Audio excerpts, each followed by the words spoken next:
كم مرة حضرتك شكيت إنك قفلت باب الشقة بالمفتاح كويس؟ كم مرة حضرتك شكيتي إنك طفيتي النار على الأكل قبل ما تنزلي؟ كم مرة حضرتك شكيت إنك غسلت إيدك كويس لما سلمت على حد؟ كم مرة حضرتك شكيتوا إنك اتوضيت للصلاة صح؟ لو حضرتك الشخص ده كمل معايا الحلقة، لأن النهاردة هنتكلم عن اضطراب الوسواس القهري المعروف طبعا بالOCD أو الObsessive Compulsive Disorder. نخش في الموضوع على طول، يلا بينا. العلاج السلوكي المعرفي بيقولك إيه بقى؟ بيقولك إنه الفكرة الوسواسية دي هي اللي بتؤدي للفعل القهري. يعني إيه الكلام ده؟ هبسطها لك. الوسواس هو عبارة عن فكرة، والفكرة دي بتخلي الشخص وبتضطره إن هو يقوم بالفعل القهري اللي هو compulsive act. لكن الفعل القهري ده له حل، والحل المواجهة. الفكرة الوسواسية دي هي عبارة عن فكرة، خلينا نقول فكرة مخادعة جدا، ماكرة جدا.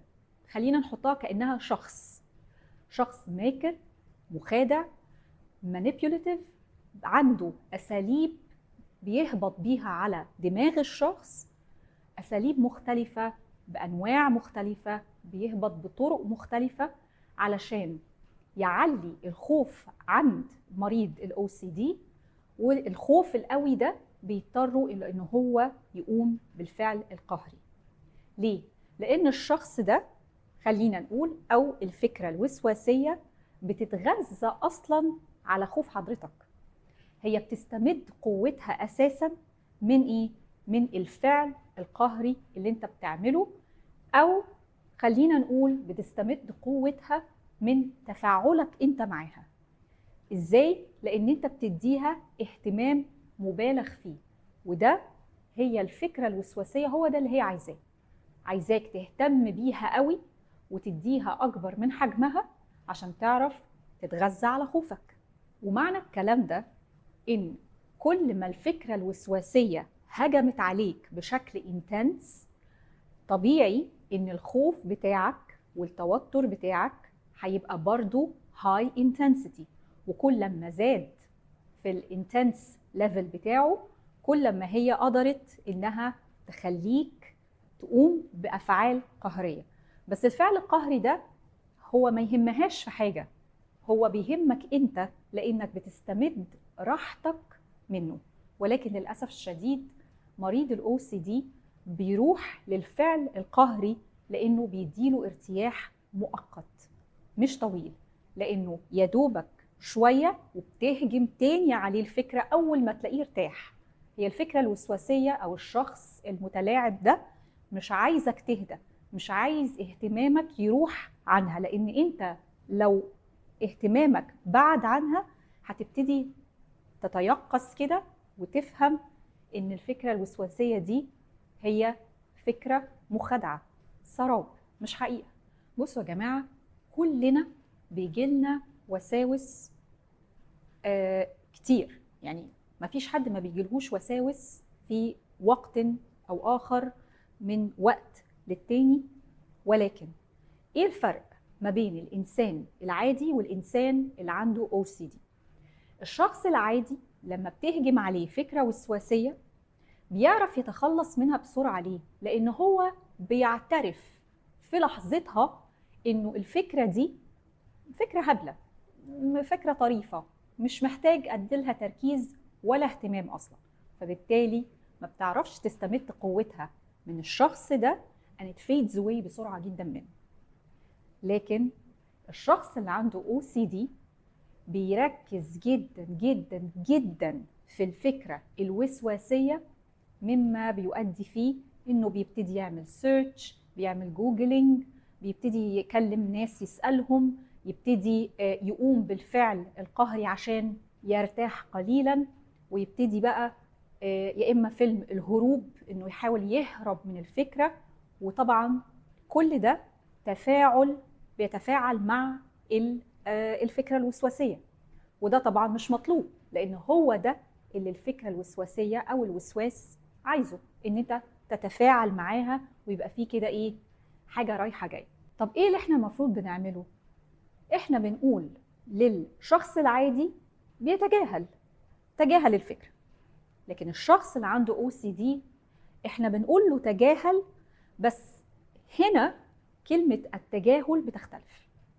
انه التجاهل للشخص الOCD ما ينفعش ان هو يتجاهلها بمعنى انه يهرب منها، هو بيتجاهلها بانه اول ستيب بيعملها انه بيتقبل فكره ان اللي عنده ده وسواس، انه اسمه وسواس، انه دي مش فكره جايه له. لانه خدوا بالكم يا جماعه برضو انه زي ما قلنا هنمثل الفكره الوسواسيه بشخص.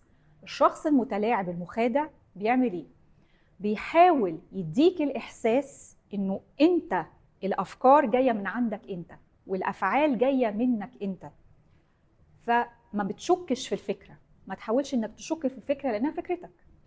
ولكن اللي انت المفروض بتعمله ان انت لما بتتقبل ان انت عندك مرض او حاجه اسمها وسواس، يعني هلاوس، حاجات مش حقيقيه، ده اول العلاج في والتشافي من الOCD. فانت بتتقبل ان انت الفكره اللي عندك دي وسواس مش افكارك الشخصيه، يعني مش محتاج تشك فيها فلما تقطع الشك باليقين فيبقى كده الفكره راحت، لا، هي بتحاول تديك تصدر لك الصوره دي، لكن ده مش حقيقي، هي بتكون وسواس. فتقبل فكره ان انت عندك وسواس لما بتيجي تهجم عليك الفكره، ثم بعد ذلك بتيجي تتجاهل. بمعنى ايه تتجاهل؟ ان انت تعيش حياتك عادي، بتسيب الفكره، ما بتركزش قوي فيها، تعدي يومك او وات ايفر اللي انت بتقوم بيه، بتكتب، بتشتغل، بتعمل اي حاجه في البيت، وات ايفر، بتكمل عادي جدا جدا جدا، وعلى قد ما بتقدر بتبعد عن الفعل القهري. لسه اللي جاي تقيل، خليك معايا. احنا قلنا في فيديوهات قبل كده قديمه انه العلاج السلوكي المعرفي يوجولي بيركز على تغيير الافكار، لكن في حاله الOCD العلاج المعرفي السلوكي او العلاج السلوكي بمعنى اصح بيركز مش على الفكره الوسواسيه اطلاقا، لان الفكره الوسواسيه هي افكار وهتفضل عندك موجوده وهتفضل تهجم عليك على فكره حتى بعد العلاج. لكن انت بايدك بعد ما تعمل التدريبات اللي احنا هنتكلم عليها بعدين هتقدر ان انت تتحكم في ده. ولكن العلاج المعرفي السلوكي او CBT بيركز اكتر على الفعل القهري، وهو ده اللي بيشتغل فيه مع مريض الOCD. خليني اوضح لك اكتر. دلوقتي انا عندي الوسواس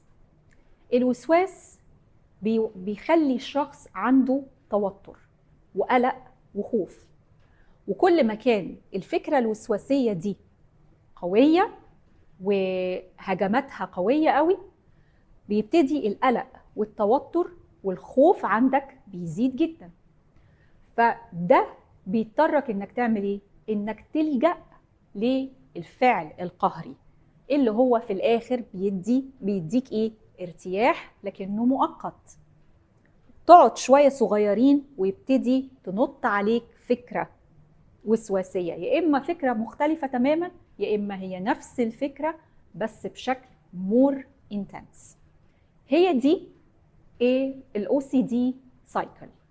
وهنبتدي بقى نخش في الحلزونة. يما الحلزونة هتريح الOCD، هيتعبك اكتر، هتدي للOCD فرصة، هيطلب منك ويطمع في فرص تانية كتيرة، هتديله ايدك هياكل دراعك.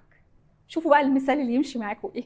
يبقى الحل هو انك تكسر السايكل وتقطع عرق وتسيح دم، وهقول لك ازاي قدام. طيب هتيجي تقول لي السؤال، طب انا ازاي اصلا اوقف الفعل القهري؟ ما تروحش في اي حته، خليك معايا.